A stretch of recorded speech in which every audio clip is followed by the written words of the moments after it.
Pop quiz. Who's the whitest prophet in history? You're probably thinking Joseph Smith, founder of Mormonism, right? What if I told you there's a prophet out there who's so white he makes Joseph Smith look like Malcolm X? He's so white he makes a bowl of vanilla ice cream yell, "Get him out of here, he's blinding me." He's so white his 9-year-old child bride didn't need a nightlight.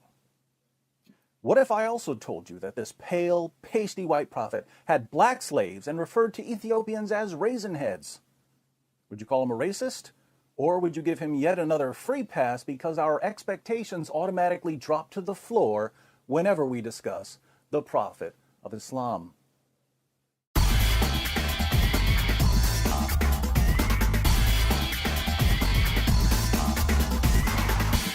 Many people who haven't read the Muslim sources assume that Muhammad was dark-skinned, but Arabs are classified as Caucasians and they can exhibit a variety of shades and tones. So if we want to know what Muhammad looked like, we'll have to go through some of the descriptions of his appearance found in the Hadith. Now, if Muhammad were sitting in a crowd of his fellow Arabs, how would we spot him? Sahih al-Bukhari, number 63. Narrated Anas bin Malik, while we were sitting with the Prophet in the mosque, a man came riding on a camel. He made his camel kneel down in the mosque, tied its foreleg, and then said, "Who amongst you is Muhammad?" At that time, the Prophet was sitting amongst us, leaning on his arm. We replied, "This white man reclining on his arm." "Hey, which one of you is Muhammad?" "This white Tom Willis-looking white guy leaning on his white arm, that's who." But let's keep reading about a prophet who makes the Brady Bunch look like NWA. Sahih Muslim 6081. It was narrated that Abu Juhayfa said, "I saw the messenger of Allah with a white complexion and some white hairs." White complexion with white hairs. Who knew that Anderson Cooper was a 7th century prophet? Sahih Muslim 6071. It was narrated from Al-Jurairi from Abu at-Tufail. I said to him, "Did you see the messenger of Allah?" He said, "Yes, he was white, with an elegant face." This guy's so white, he makes Queen Elizabeth look like Queen Latifah. And the Muslim sources go out of their way to remind us how white Muhammad was. They tell us about the whiteness of his shins, and the whiteness of his thigh, and the whiteness of his leg, and the whiteness of his stomach, and the whiteness of his forearms, and the whiteness of his armpits, and the whiteness of his cheeks. Based on these descriptions, a friend of mine who's a police sketch artist was able to put together a drawing of Muhammad. Have you seen this man? Kind of blends in with the whiteness of the paper. On a side note, to all my jihadi viewers, I can't figure out if this counts as a cartoon of Muhammad or not, but I don't really care. So, Muhammad was whiter than a bowl of Cool Whip. But when he wasn't busy being scooped onto a slice of apple pie, he was setting an example for his followers by keeping a tight rein on all his black slaves. Sahih al-Bukhari, 7263. Narrated Umar, I went to the house of the Prophet, and behold, Allah's messenger was staying in a mashraba, and a black slave of Allah's messenger was at the top of its stairs. I said to him, "Tell the Prophet that here is Umar bin al-Khattab." Then he admitted me. Sahih al-Bukhari 6161. Narrated Anas bin Malik, Allah's messenger was on a journey, and he had a black slave called Anjasha, and he was driving the camels very fast, and there were women riding on those camels. Allah's messenger said, "Waihaka, O Anjasha, drive slowly the camels with the glass vessels," i.e. the women. Here's one about a black slave who was shot to death while unloading Muhammad's luggage. Sunan an-Nasai 3858. It was narrated that Abu Hurairah said, "We were with the Messenger of Allah in the year of Khaybar, and we did not get any spoils of war except for wealth, goods, and clothes. Then a man from Banu ad-Dubayb, who was called Rifa bin Zayd, gave the Messenger of Allah a black slave who was called Middam. The Messenger of Allah set out for Wadi al-Qura. When we were in Wadi al-Qura, while Middam was unloading the luggage of the Messenger of Allah, an arrow came and killed him. The people said, 'Congratulations, you will go to paradise.' But the Messenger of Allah said, 'No, by the one in whose hand is my soul, the cloak that he took from the spoils of war on the day of Khaybar is burning him with fire.'" Just to clarify, Muhammad had sex with a 9-year-old girl, robbed caravans, and beheaded hundreds of Jews, but he's good. His black slave, by contrast, grabbed a cloak before the spoils were divided, so he's headed to hell. Welcome to Islam. In Provisions of the Afterlife, pages 30 to 31, Ibn Qayyim al-Jawziyah lists 28 of Muhammad's male slaves and 12 of his female slaves.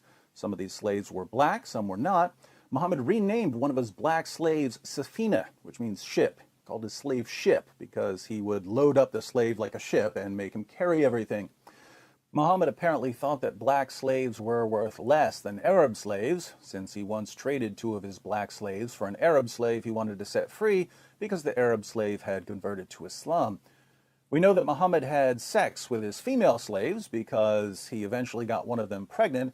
Don't worry, a white leader getting a slave girl pregnant is only creepy when Thomas Jefferson does it.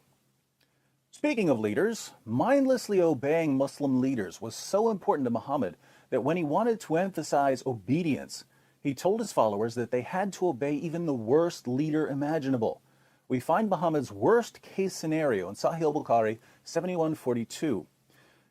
Narrated Anas bin Malik, Allah's Messenger said, "You should listen to and obey your imam, even if he was an Ethiopian slave whose head looks like a raisin." Muhammad gives a similar example in Sahih Muslim 3138, where he commands his followers to obey their leader even if he's a black slave with missing limbs. So the worst possible leader of a community of Muslims, according to Muhammad, would be a black slave. For the sake of clarity, I should point out that women are excluded from the hierarchy of possible leaders. Muhammad said that a nation will never be successful with a woman as a leader. But it gets worse. Muhammad tells his followers what Satan looks like in Ibn Asaq, page 243. The apostle said, "Whoever wants to see Satan, let him look at Nabtal ibn al-Harith. He was a sturdy black man with long flowing hair, inflamed eyes, and dark ruddy cheeks." Which one of you is the prophet? This white guy. What does Satan look like? That black guy.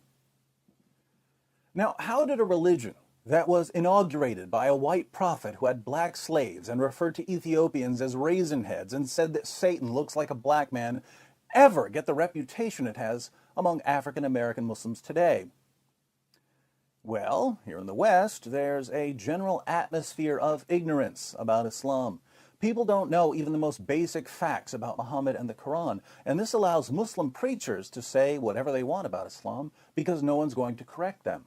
So if a Muslim preacher is talking to a woman who's interested in women's rights, Muhammad was a champion of women's rights.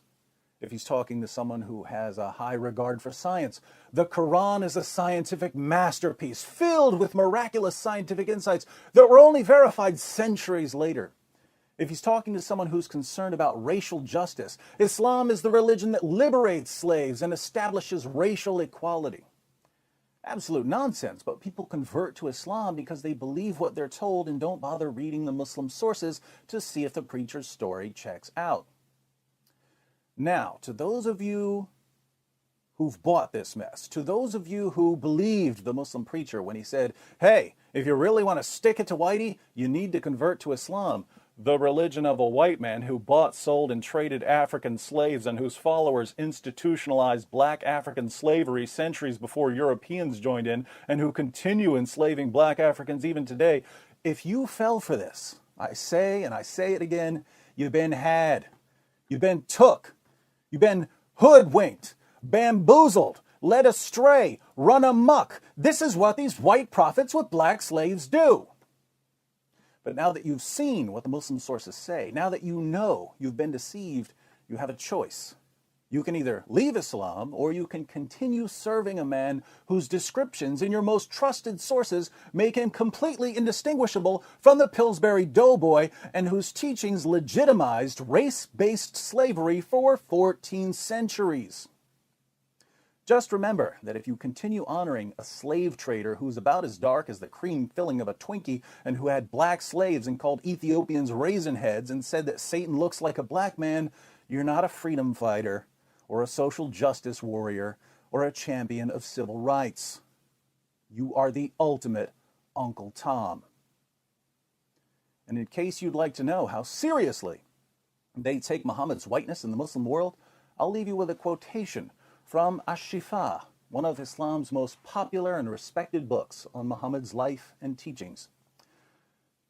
Ahmed ibn Sulaiman, Sahnun's companion, said that whoever says that the Prophet was black is killed. The prophet was not black. Calling Muhammad a black man was a death penalty.